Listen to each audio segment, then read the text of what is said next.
আসসালামু আলাইকুম ওয়া রাহমাতুল্লাহি ওয়া বারাকাতুহু। নাহমাদুল্লাহ সুবহানাহু ওয়া তাআলা ওয়া নুসাল্লি ওয়া নুসাল্লিমু আলা রাসূলিহিল আমিন ওয়া আলা আলিহি ওয়া আসহাবিহি আজমাইন। আম্মা বাদ।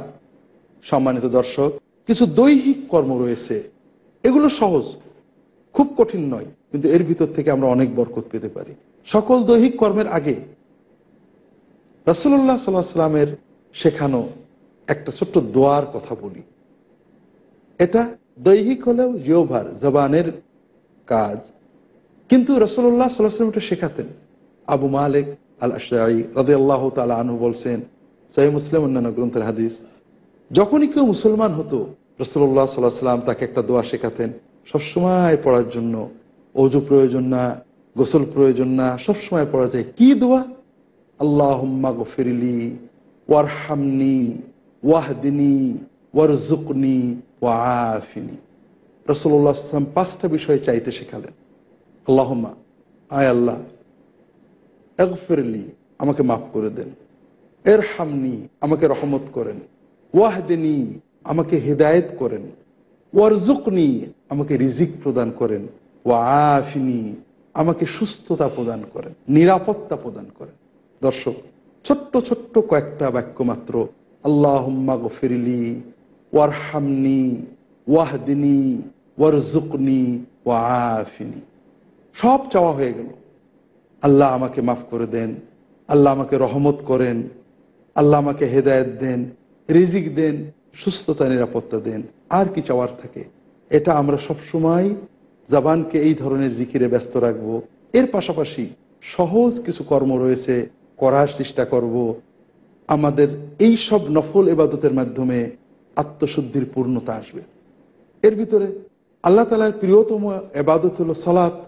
সালাতের ফরজ যেমন রয়েছে, নফল সালাত রয়েছে। আমরা চেষ্টা করব অবসর পেলে কিছু নফল সালাত আদায় করার। রাসূলুল্লাহ সাল্লাল্লাহু আলাইহি ওয়াসাল্লাম যে কোনো সময়, নিষিদ্ধ সময় নয়, এমন সময়ে কিছু নফল সালাত আদায় করতে উৎসাহ দিতেন। আস-সালাতু খায়রু মাওদু, সালাত হলো শ্রেষ্ঠ জিনিস। ফামান ইসতাতা ইকসির মিনহা ফালিকসির, যে যতটুকু পারে বেশি বেশি সালাত আদায় করবে, নফল সালাত। এক যুবক কাব ইবনে রাবিয়া রাদিয়াল্লাহু তাআলা আনহু রাসূলুল্লাহ সাল্লাল্লাহু আলাইহি ওয়াসাল্লামের খেদমত করেছেন। রাসূলুল্লাহ সাল্লাল্লাহু আলাইহি ওয়াসাল্লাম খুশি হয়ে জিজ্ঞাসা করছেন, কাব, তোমার কিছু চাওয়ার আছে? আমার কাছে চাও। চাওয়ার সুযোগ কে দিয়েছেন? রাসূলুল্লাহ সাল্লাল্লাহু আলাইহি ওয়াসাল্লাম। তিনি কে? আল্লাহ রাসূল এবং মদিনা রাষ্ট্রের প্রধান। যুবককে বলেছেন, সাল, আমার কাছে চাও, তুমি কি চাও? যুবক দুনিয়ার কিছু চাইতে পারতেন, আমার জমি লাগবে, চাকরি লাগবে, সম্পদ লাগবে, অথবা দুনিয়ার অন্য কোনো নিয়ামত চাইতে পারতেন, বিবাহ লাগবে, দোয়া করেন আল্লাহ তাআলা আমাকে অমুক কিছু দিক, তাও চাননি। যুবক, সচেতন যুবক, যুবক যৌবন নিয়ে ব্যস্ত নয়, যৌবন এবং জীবন নিয়ে ব্যস্ত। যৌবন জীবন সব শেষ হওয়ার পরে যে আখিরাত আসবে, এটা নিয়ে ব্যস্ত। যৌবন তো শেষ হয়ে যায় 30-এ 35-এ, তারপরে জীবন থাকে।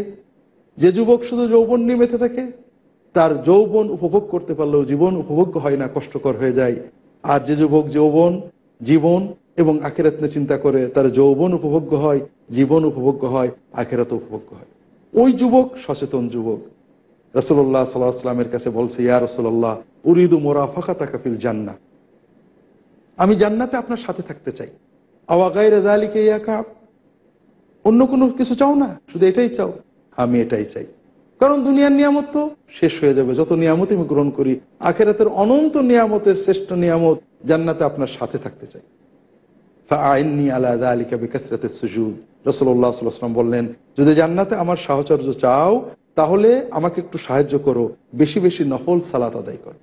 দর্শক, কাজে আমরা চেষ্টা করব একটু অবসর ফিরে নফল সালাত আদায় করার। তবে এর ভিতরে আমরা 3টে সালাত এবং আরেকটা সালাত সম্পর্কীয় বিষয় বিশেষ করে উল্লেখ করি। একটা হলো সালাতুদ দুহা, পূর্বাহ্নের সালাহ, যেটাকে আমরা চাশত বলে থাকি সাধারণ বাংলায়, ফার্সি ভাষায়। সূর্য ভালো করে উঠে যাওয়ার পরে, অর্থাৎ সূর্য উদয়ের 20-25 মিনিট পর থেকে জোহরের ওক্ত হওয়ার 20-25 মিনিট পূর্ব পর্যন্ত, যে সময়টা সকাল 7টা থেকে 11টা বা এই ধরনের সময়, শীত গ্রীষ্মে পার্থক্য হয়, এই সময়ে যে সালাত আদায় করা হয় একে বলা হয় সালাতুদ দুহা। আমরা অনেক সময় ইশরাক এবং চাশত বলে থাকি। এ সময় কিছু সালাত আদায় করতে রাসূলুল্লাহ সাল্লাল্লাহু আলাইহি ওয়াসাল্লাম খুবই উৎসাহ দিয়েছেন। কারণ সালাত মুমিনের প্রিয় ইবাদত, আল্লাহর প্রিয় ইবাদত। জোহরের অল্প কিছু পরে আসর, আসরের অল্প কিছু পরে মাগরিব, মাগরিবের অল্প কিছু পরে ঈশা। তবে ঈশার থেকে ফজর এবং ফজর থেকে জোহর বেশ দীর্ঘ সময়। এই দুটো সময়ে একটু বেশি সালাত আদায়ের জন্য রাসূলুল্লাহ সাল্লাল্লাহু আলাইহি ওয়াসাল্লাম উৎসাহ দিয়েছেন এবং এর ফজিলত বরকত খুবই বেশি। প্রথম সময় ফজরের পর থেকে জোহরের ভিতরে যে সময়টা, সূর্য উদয়ের পর থেকে জোহরের ওয়াক্ত শুরু হওয়ার কিছু সময় আগ পর্যন্ত। হযরত আনাস ইবনে মালিক রাদিয়াল্লাহু তাআলা আনহু বলছেন, রাসূলুল্লাহ সাল্লাল্লাহু আলাইহি ওয়াসাল্লাম বলেছেন, মান সাল্লাল গাদাতা ফি জামাআহ থুম্মা ক্বাদা ইয়াযকুরুল্লাহ হাত্তা ইযা তালাআতিশ শামস সাল্লা রাকআতাই আয-দুহা কামা ফারাকা রাকআতাইন কুতিবাত লাহু হাজ্জাতুন ওয়া উমরাতুন তাম্মাতাইনি তাম্মাতাইনি তাম্মাতাইন। যদি কেউ ফজরের সালাত জামাতে আদায় করে, এরপরে মসজিদে তার সালাতের জায়গায় বসে আল্লাহ তাআলার জিকির করতে থাকে, তাসবিহ তাহলিল অন্য কোনো আল্লাহর জিকিরে মশগুল থাকে, সূর্য উদয়ের পরে উঠে 2 রাকাত সালাত আদায় করে, তার জন্য একটা পরিপূর্ণ হজ এবং একটা পরিপূর্ণ উমরার সওয়াব আল্লাহ তাআলা লিখে দেন। অন্য হাদিসে আবু উমামা রাদিয়াল্লাহু তাআলা আনহু বলছেন, রাসূলুল্লাহ সাল্লাল্লাহু আলাইহি ওয়াসাল্লাম বলেছেন, মান সাল্লাল গাদাতা ফি জামাআতিন থুম্মা ক্বাদা হাত্তা ইয়ারকা ইউসাব্বিহা সুবহাতাদ দুহা রাকআতাই আয-দুহা কুতিবাত লাহু উমরাতুন ওয়া হাজ্জা আও কানা কামুতামিরিন ওয়া হাজ।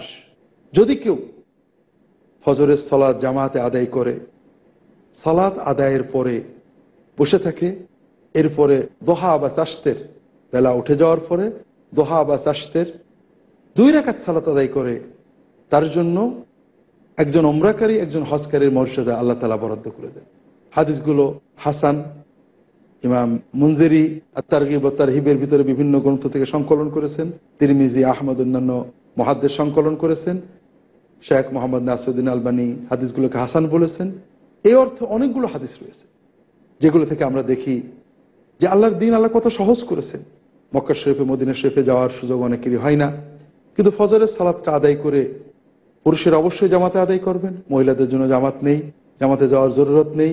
তারা ঘরে বসে সালাত যেখানে আদায় করেছেন, বাড়ির মসজিদেই, ঘরের মসজিদেই সালাতের জায়গায় সালাত আদায় করে কিছু সময় বসে থেকে যদি সূর্য উদয়ের পরে সালাতুদ দুহা 2 রাকাত, অন্তত 2 রাকাত আদায় করতে পারেন, তাহলে তার জন্য এত বড় মর্যাদা আল্লাহ তাআলা বরাদ্দ করবেন।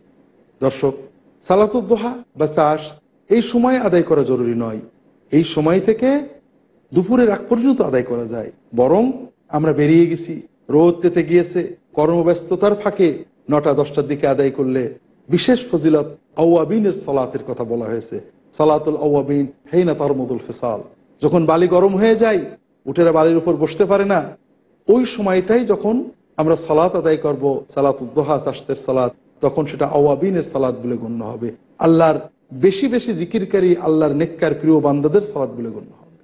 অন্য হাদিসে আবু হুরায়রা রাদিয়াল্লাহু তাআলা আনহু বলছেন, আওসানি খালিলি বিসালাত, আমার খালিল, আমার প্রিয় বন্ধু, আমার প্রিয়জন রাসূলুল্লাহ সাল্লাল্লাহু আলাইহি ওয়াসাল্লাম আমাকে 3টে বিষয়ের ওসিয়ত করেছেন। আল্লাহ আদা রাকআতাই দুহা, আমি যেন চাশতের এই 2 রাকাত সালাত কখনো না ছাড়ি। 2 নম্বর, আন আসুমা ফি কুল্লি শাহরিন সালাসাতা আইয়াম, প্রতি মাসে 3টে দিন রোজা রাখবো। 3 নম্বর, ওয়ান উতরা ক্বাবলা আন আনাম, ঘুমানোর আগে বিতির আদায় করে ঘুমাবো। অন্য হাদিসে আল্লাহ রাসূল সাল্লাল্লাহু আলাইহি ওয়াসাল্লাম বলছেন, মানুষ যখন সকালে ওঠে, আল্লাহ তাআলা তার হাত, অঙ্গ প্রত্যঙ্গ সুস্থ রেখেছেন, প্রতিটি অঙ্গ প্রত্যঙ্গ জোড় গিরার জন্য তার আল্লাহর পথে সদকা করা দরকার, কিছু না কিছু দান করা দরকার। কিছু দান করতে না পারো, তাসবিহ তাহলিল করো, আল্লাহর পথে ব্যয় করো, আল্লাহর জন্য মানুষের আল্লাহর পথে ডাকো, মানুষের ভিতরে সুসম্পর্ক তৈরি করে দাও, সবগুলোই আল্লাহর পথে দান বলে গণ্য হবে। তবে ইউজিজু আনহু রাকআতাদ দুহা, যদি কেউ 2 রাকাত দুহার সালাত, চাশতের সালাত আদায় করে, তাহলে এই যে দেহের জন্য যে শুকরিয়া, দান, সাদাকা, এটার জন্য এই 2 রাকাত সালাতে যথেষ্ট হবে। অন্য হাদিসে রাসূলুল্লাহ সাল্লাল্লাহু আলাইহি ওয়াসাল্লাম বলছেন, আল্লাহ তাআলা বলেন, ইয়া আদম ইকফিনি বিআউয়ালিন নাহার বিআরবা' রাকআতিদ দুহা আকফিকা বিহা আখিরান নাহার। ইবনে আদম, আদম সন্তান, তুমি সকালে 4 রাকাত সালাতুদ দুহা আদায় করো, আমি এটা দিয়ে তোমাকে দিনের শেষ প্রান্ত পর্যন্ত চালিয়ে দেব। অর্থাৎ আমরা আশা করি কেউ যে 4 রাকাত সালাতুদ দুহা আদায় করেন, আল্লাহ তাআলা সারাদিন ওই সালাতের বরকতে তাকে হেফাজত করতে থাকবে। অন্য হাদিসে রাসূলুল্লাহ সাল্লাল্লাহু আলাইহি ওয়াসাল্লাম বলছেন, লা ইউহাফিযু আলা সালাতুদ দুহা ইল্লা আওয়াব ওয়া হিয়া সালাতুল আওয়াবিন।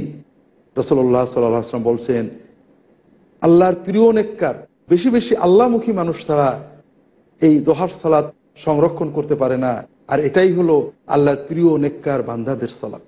কাজেই আমরা সবাই চেষ্টা করব, আল্লাহ তাআলা আমাদের সবাইকে তৌফিক দিন, আমরা নিয়মিত না হলে যতটুকু পারি, যে কয়দিন পারি সালাতুদ দুহা আদায় করব।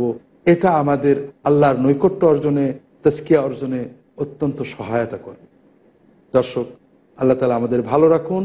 ওমা তৌফিক ইল্লা বিল্লাহ ওয়া সাল্লাল্লাহু আলা মুহাম্মাদিন নবিয়্যিল উম্মি ওয়া আলা আলিহি ওয়া আসহাবিহি আজমাইন।